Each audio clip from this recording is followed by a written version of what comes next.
Malaysia's SMART team joins Myanmar quake rescue efforts. Israel warns of attacks everywhere in Lebanon.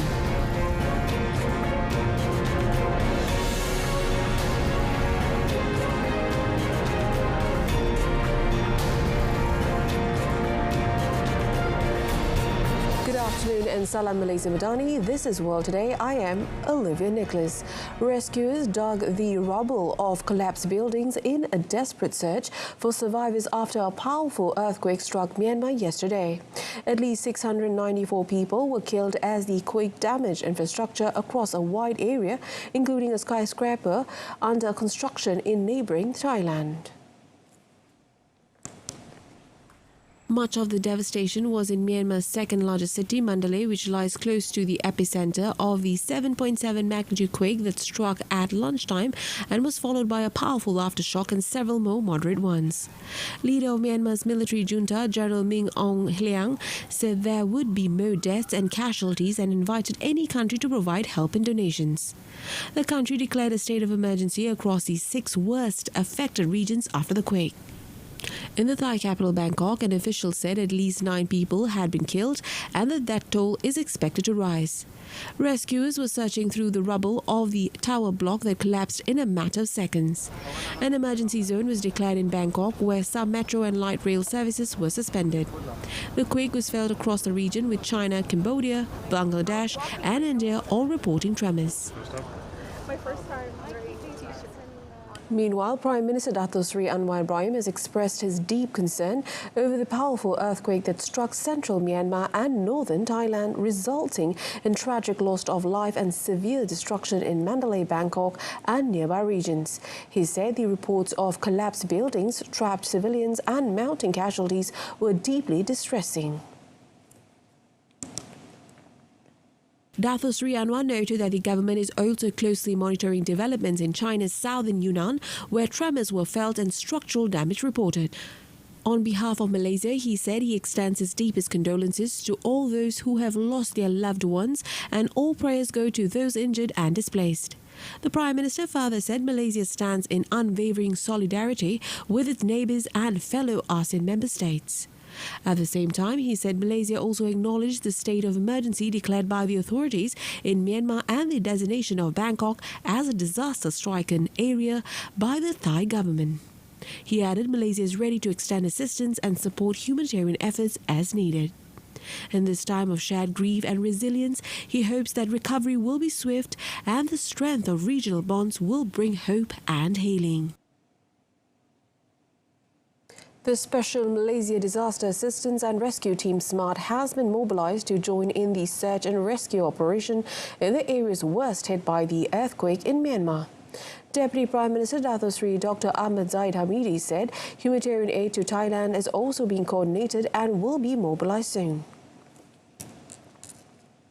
As a concerned neighbouring country and solidarity partner in the ASEAN community, Dato Sri Dr. Ahmad Zahid expressed Malaysia's total commitment to helping countries affected by the earthquake.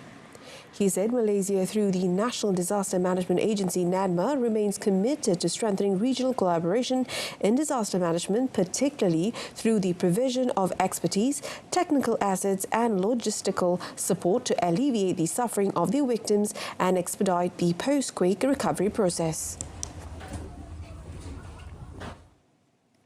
Earlier, the Foreign Ministry said Malaysia will deploy 2 teams from NADMA to Myanmar to support ongoing humanitarian and disaster relief efforts following the deadly earthquake. The ministry said an initial assessment team comprising 10 NADMA personnel will depart for Yangon today to provide technical assistance and conduct an ongoing on-site needs assessment. The ministry said a second team involving 40 personnel is scheduled to follow tomorrow to address priority areas identified during the preliminary assessment. It stressed that the larger team will focus on addressing the priority areas, ensuring that Malaysia's assistance remains targeted, relevant and responsive to the evolving situation. The ministry highlighted that it is facilitating all necessary visa and logistical arrangements for the NADMA mission with the Malaysian embassy in Yangon providing ground support and coordinating with local authorities and humanitarian partners. The ministry also reaffirmed Malaysia's steadfast commitment to regional cooperation, pledging to continue contributing meaningfully to humanitarian relief and disaster management efforts across ASEAN. On a similar note, Singapore is prepared to deploy its Operation Lionheart contingent to assist with urban search and rescue operations as well as disaster relief efforts in Myanmar following the massive earthquake. Its Ministry of Foreign Affairs said this is in coordination with the ASEAN Coordinating Centre for Humanitarian Assistance on Disaster Management. Operation Lionheart is a 79-member contingent under the Singapore Civil Defence Force with the core function of providing urban search and rescue or humanitarian relief assistance to countries afflicted by major disasters. The ministry said the Singapore government is deeply saddened by the loss of lives and damage caused by the earthquake which impacted Myanmar and Thailand and extends its condolences and sympathies to those affected. It further noted that the Singapore government stands ready to extend assistance. The ministry also stated that a travel advisory urging Singaporeans to defer all travel to Myanmar is currently in place. It added that currently there are no reports of Singaporeans injured as a result of the earthquake. In a related development, the World Health Organization is mobilizing its logistics hub in Dubai to prepare trauma injury supplies following the strong earthquake in Myanmar and had triggered its emergency management response. Spokeswoman Margaret Harris explained that the WHO has activated its logistics hub to look particularly for trauma, supplies and things such as external fixators because it expects that there will be many injuries that need to be dealt with. She said the WHO would also be concentrating on getting in essential medicines as the health infrastructure in Myanmar itself might be damaged.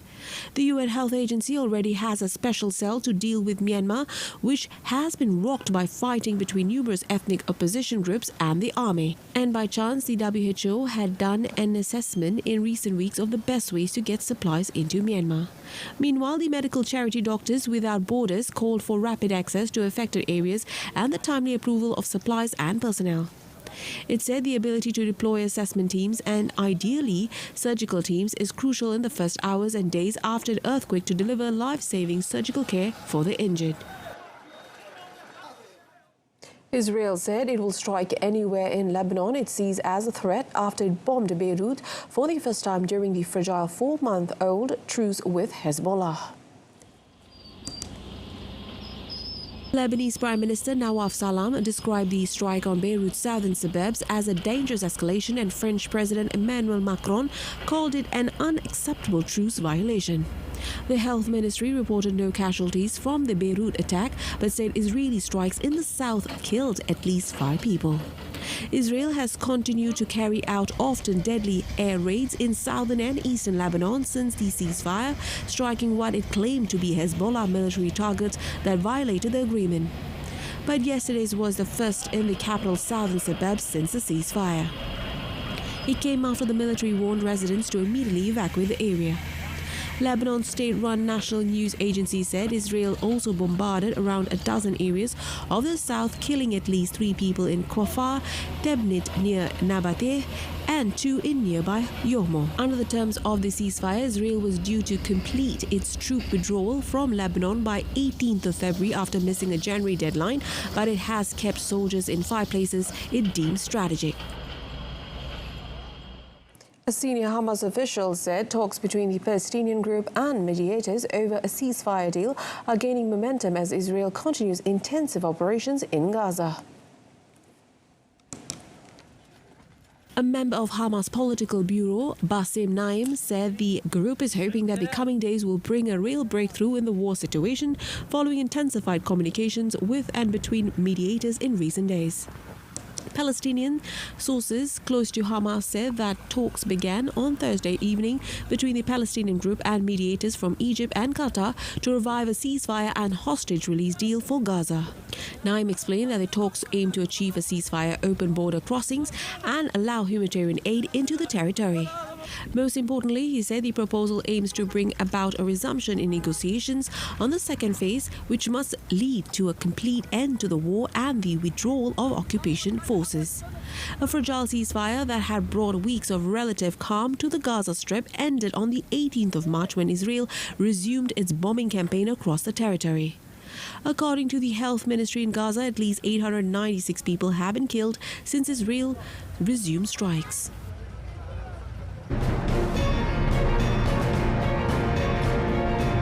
Still ahead, Trump and Canada Premier ease tensions with productive call.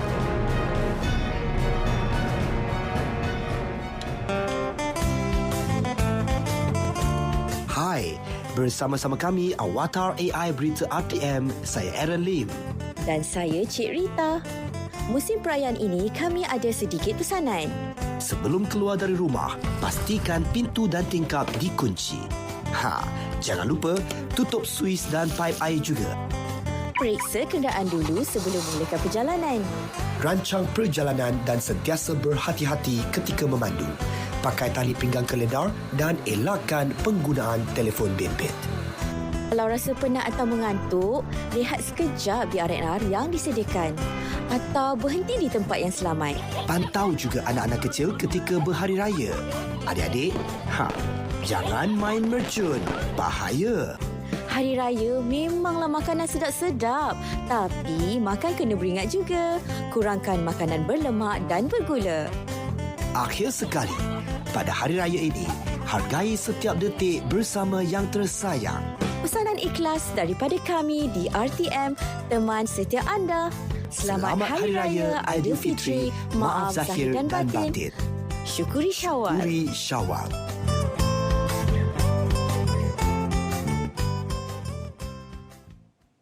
U.S. President Donald Trump said he had an extremely productive first call with Canada's new Prime Minister Mark Carney after soaring tensions over tariffs and Trump's wish to annex his northern neighbour. But we had a very good talk, the Prime Minister and myself, and I think things are going to work out very well between Canada and the United States. And it's a very important Trump added that the two plan to meet soon after Canada's 28th of April general election, in which Carney, who took office 2 weeks ago, has made standing up to the U.S. president the focus of his campaign. Trump said they would be meeting immediately after the election to work on elements of politics, business and all other factors that will end up being great for both the United States and Canada. Carney's office, meanwhile, said the pair had a very constructive conversation and agreed to begin comprehensive negotiations about a new economic and security relationship immediately following the election. It added, however, that Carney told Trump his government will impose retaliatory tariffs on American goods from the 2nd of April, when sweeping U.S. levies are set to come into place. Nepali riot police lobbed tear gas, fired water cannon and used rattan sticks to break up a protest rally demanding the restoration of constitutional monarchy. Police said at least 2 people were killed in the violence. Authorities said they had to use force to stop thousands of protesters breaking into an area where demonstrations and protest rallies are banned, and they later imposed a curfew in the affected area to stem further escalation of the violence. A police spokesman said the 2 people killed included one of the protesters and a journalist who was covering the rally. The matter was confirmed by Avenues TV that said one of its journalists had died when a house he was in was set ablaze.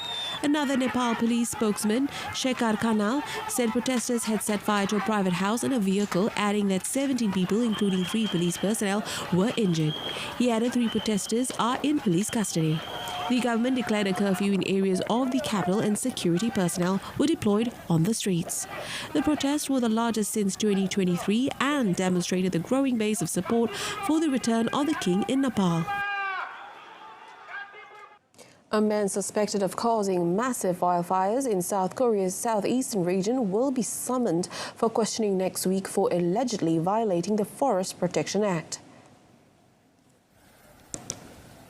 The suspect in his 50s is suspected of causing the fire at 11:24 a.m. local time last Saturday while performing an ancestral rite at a family grave on a hill in Yuseong County, North Gyeongsang Province.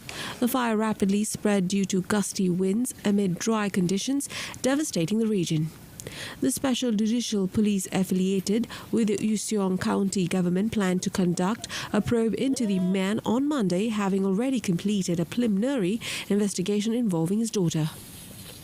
Prosecutors said the investigation needs to focus on whether he violated the Forest Protection Act as well as the Criminal Act and the Cultural Heritage Protection Act, given the casualties and extensive damage to cultural assets and other properties.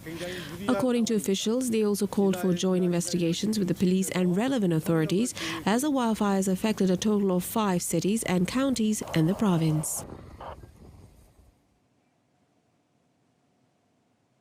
On a related note, officials announced that the containment rate of the major wildfire in the southeastern part of Yuseong, which has been spreading for 8 days, has risen to 95% as they continue all efforts to extinguish the main blaze.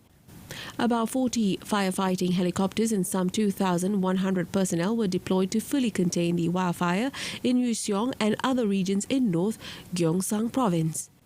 Since last Friday, a wave of wildfires has ravaged the nation's southeastern region, killing at least 28 people in South Korea's worst ever forest fire disaster.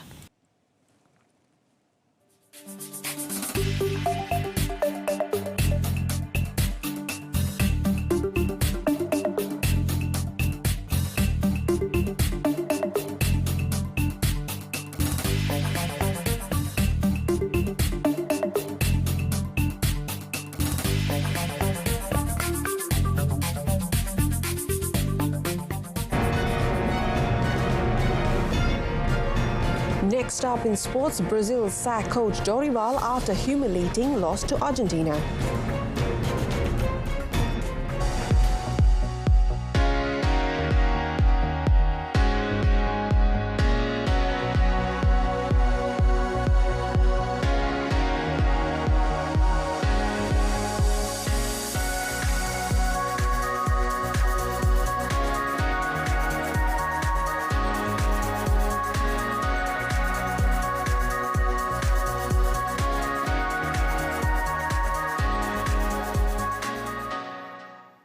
Brazil have sacked head coach Dorival Jr. after the 5 times world champions were thrashed 4-1 away to fierce rivals Argentina in a humiliating qualifying loss in Buenos Aires.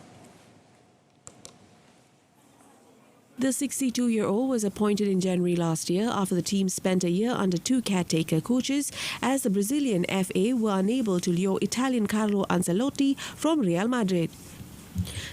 Country's Football Confederation President Ednaldo Rodriguez said the confederation is very grateful for the work Dorival did in front of the Brazilian team, adding that they will announce the replacement soon. Dorival was handed the job after his success with Flamengo in 2022, where he won the Copa Libertadores and Brazilian Cup, a trophy he lifted again the next year with Sao Paulo. However, he never seemed to get to grips with the national team job and failed to earn the trust of Brazil's demanding fans after winning only 7 of his 16 games in charge. Manager Pep Guardiola said Manchester City's players and staff do not deserve any performance bonuses that may come their way from their year's club World Cup. Reigning Premier League champion City have had a season to forget under Guardiola, with the club 22 points off leaders Liverpool, while they were also knocked out of the Champions League early in the knockout phase playoffs. So that's now. Having exited the League Cup in the 4th round, City's only realistic hope of domestic silverware this season is the FA Cup, where they are in the quarter-finals and play away at Bournemouth on Sunday. The total prize pot for the Club World Cup is $1 billion, while the winners of the 32-team tournament to be held from the 14th of June to 13th of July in the United States will earn up to $125 million, but Guardiola does not want a single penny.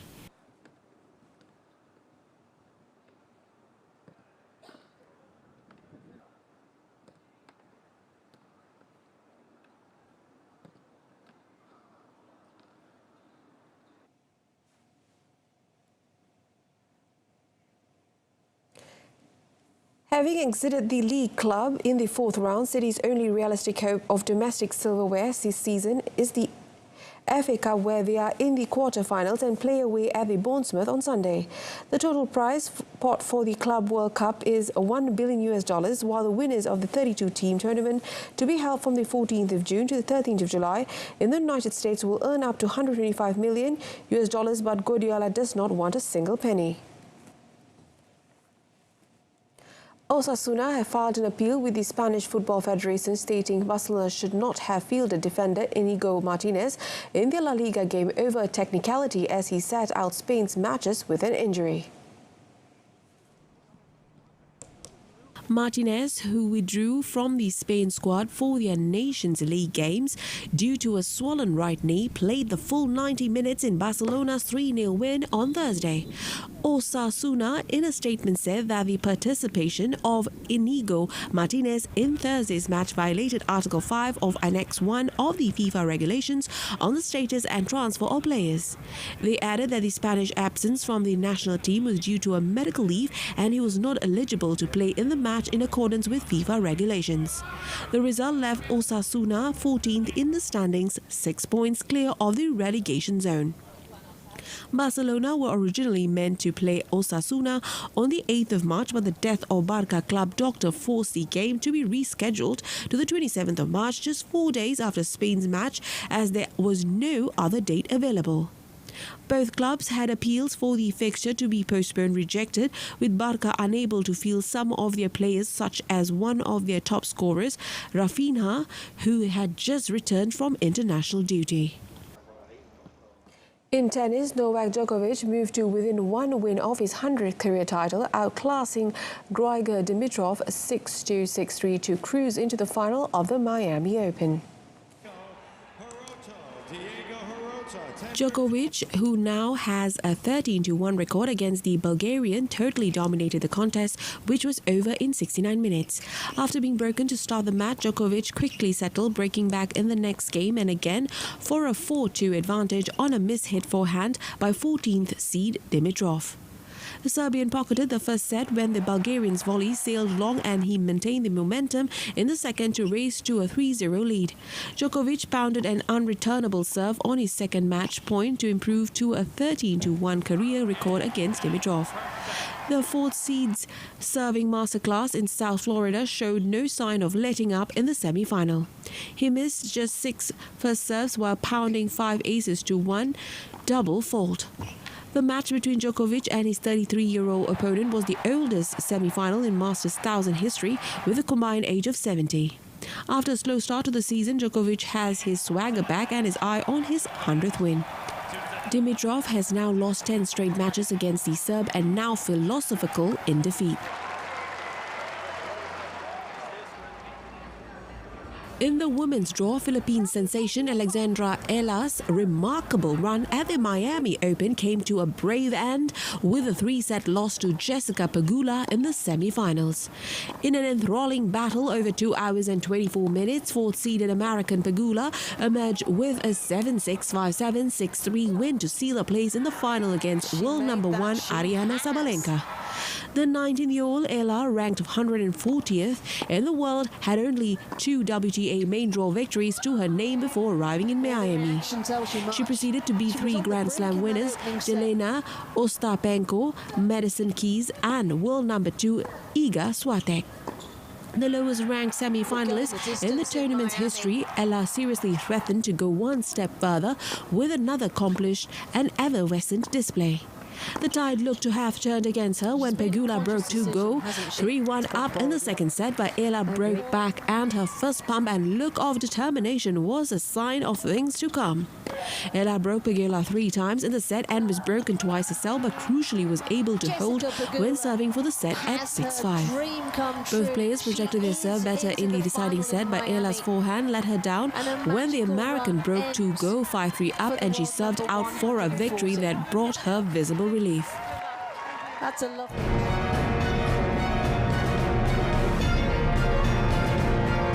Coming up in our offbeat segment, Rome's first robotic employee comes into service.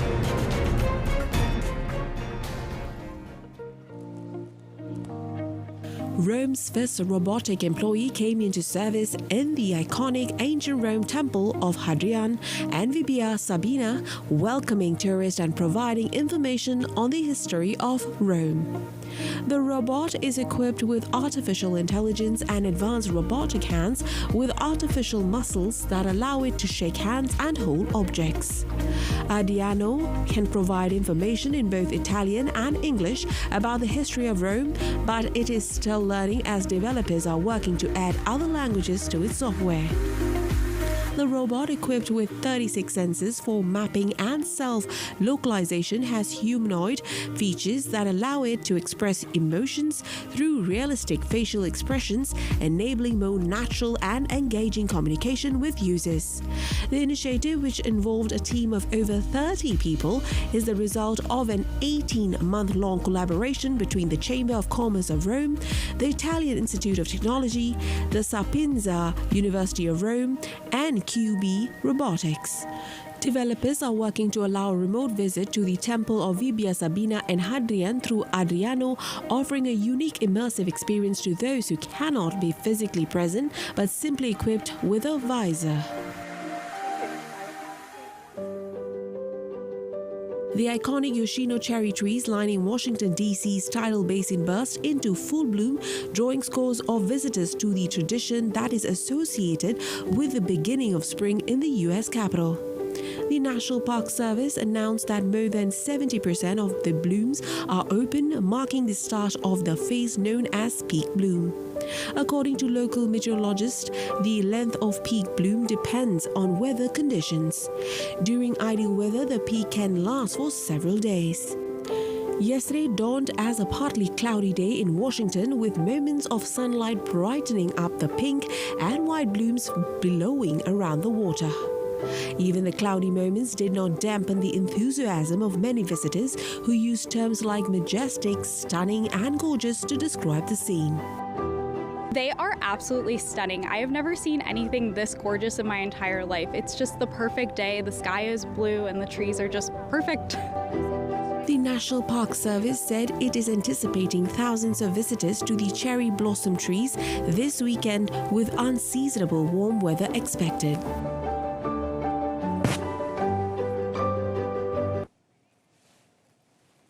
And that wraps up World Today. In our top story, Malaysia's smart team joins Myanmar quake rescue efforts.